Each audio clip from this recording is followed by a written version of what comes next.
Hello, happy new year everyone. 2019, what the fuck? I don't normally do videos of this nature, but I thought that New Year's, everyone's doing New Year's resolutions, and I thought that this would be a good time to do this video. Basically I wanted to talk about my New Year's resolution, which I conjured up last year, midway through second year. And that was to not be mentally ill this year. Sounds quite a crude resolution, but for me, I had experienced two separate bouts, each about, I guess, half a year or so long, but I consider them acute bouts of insomnia. And people may or may not know that. And yeah, so I was basically fucking sick of ending up in these kind of black holes, kind of coming out of nowhere in a way. So I was like, I made it my resolution to be kind of like conscious of what's going on and to actively try and prevent another bout of it, whatever that meant. Just to give you like an idea of what insomnia was like, because I feel like as mental illness, it's not really considered as such. Like, if I hadn't experienced what I had, I would think of insomnia as like, oh yeah, I'm like staying up till 3 a.m. every night.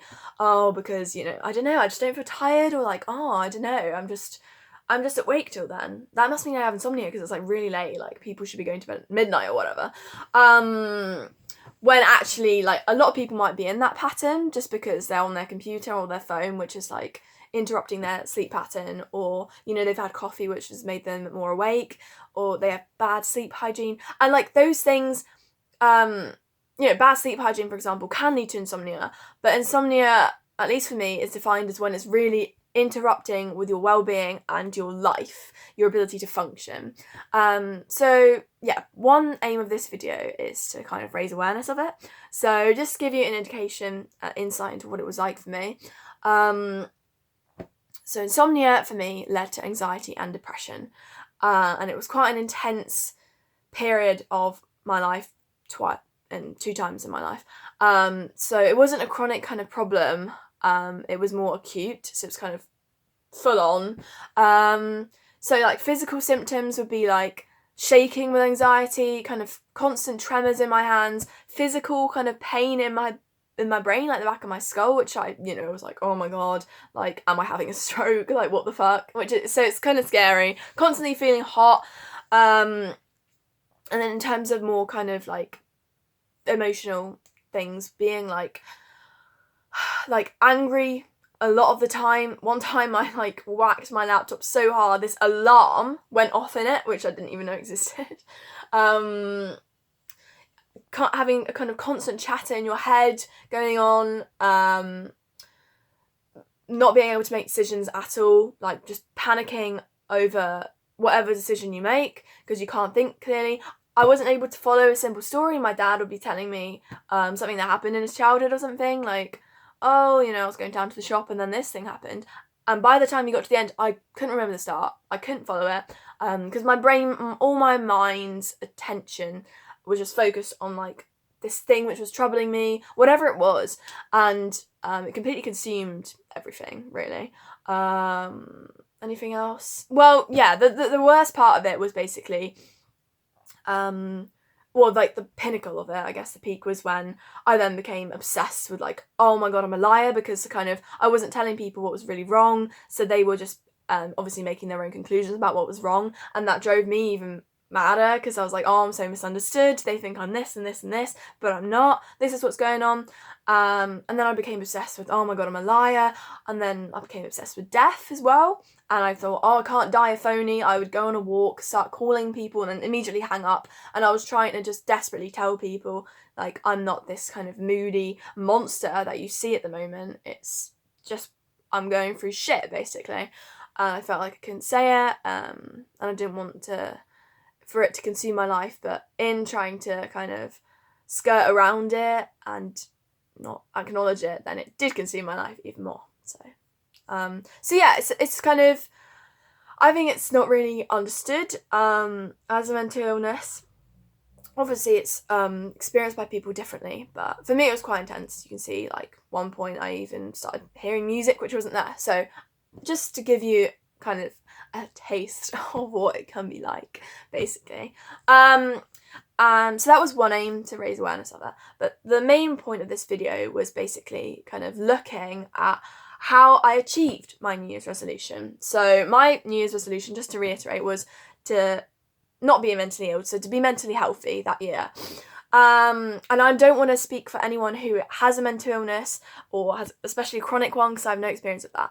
But when I made that resolution, I was in a good place, and that resolution was about maintaining good health, mental health, physical health as well. They're very interlinked. So kind of looking at how I maintained it. Okay, what's probably more helpful is to look at how I came out of insomnia. For me, it wasn't a straightforward answer. I don't really know how I came out of it those 2 times. I think one main kind of contributing factor was probably feeling lonely, like on reflection.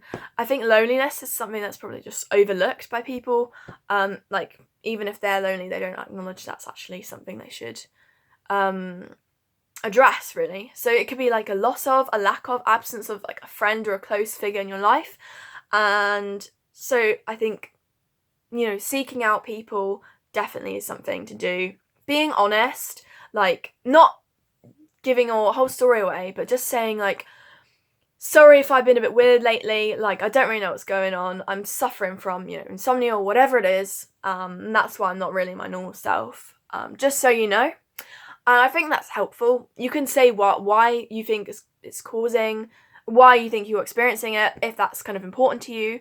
But yeah, just kind of not having to hide it and then constantly being lies. Yeah, reaching out to people, just hanging out with people. That itself can be a stressor, so, like, see how it feels. But yeah, if there's loneliness in your life, I think just seeking out, like, joining a society, putting yourself in situations where you can meet new people, because I think that can help. Apart from that, kind of, things like sleeping pills, they work sometimes, didn't work other times. Hold on, the dog's barking, one sec. Okay, the dog's in. Yeah, sleeping pills kind of was a hit and miss for me at some points.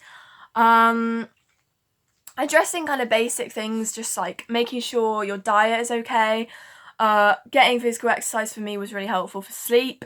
Just tiring my body out. My mind was kind of constantly alert, but if you tire your body out, that can help basically set you into rhythm more, or just calm you down more. But yeah, generally I think it was one time anyway, it was letting the situation just had to pass for me to get out of the state I was in.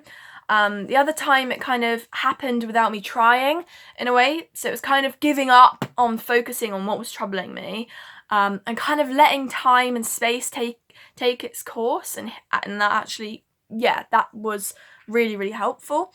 So I think it's just kind of, part of it is realizing there's not your life isn't just like consumed by any one thing. There's so many different factors going on and elements to it, and if one thing is really shit, then kind of looking at things that aren't as shit can be useful. So kind of redirecting your attention. I think that was helpful for me.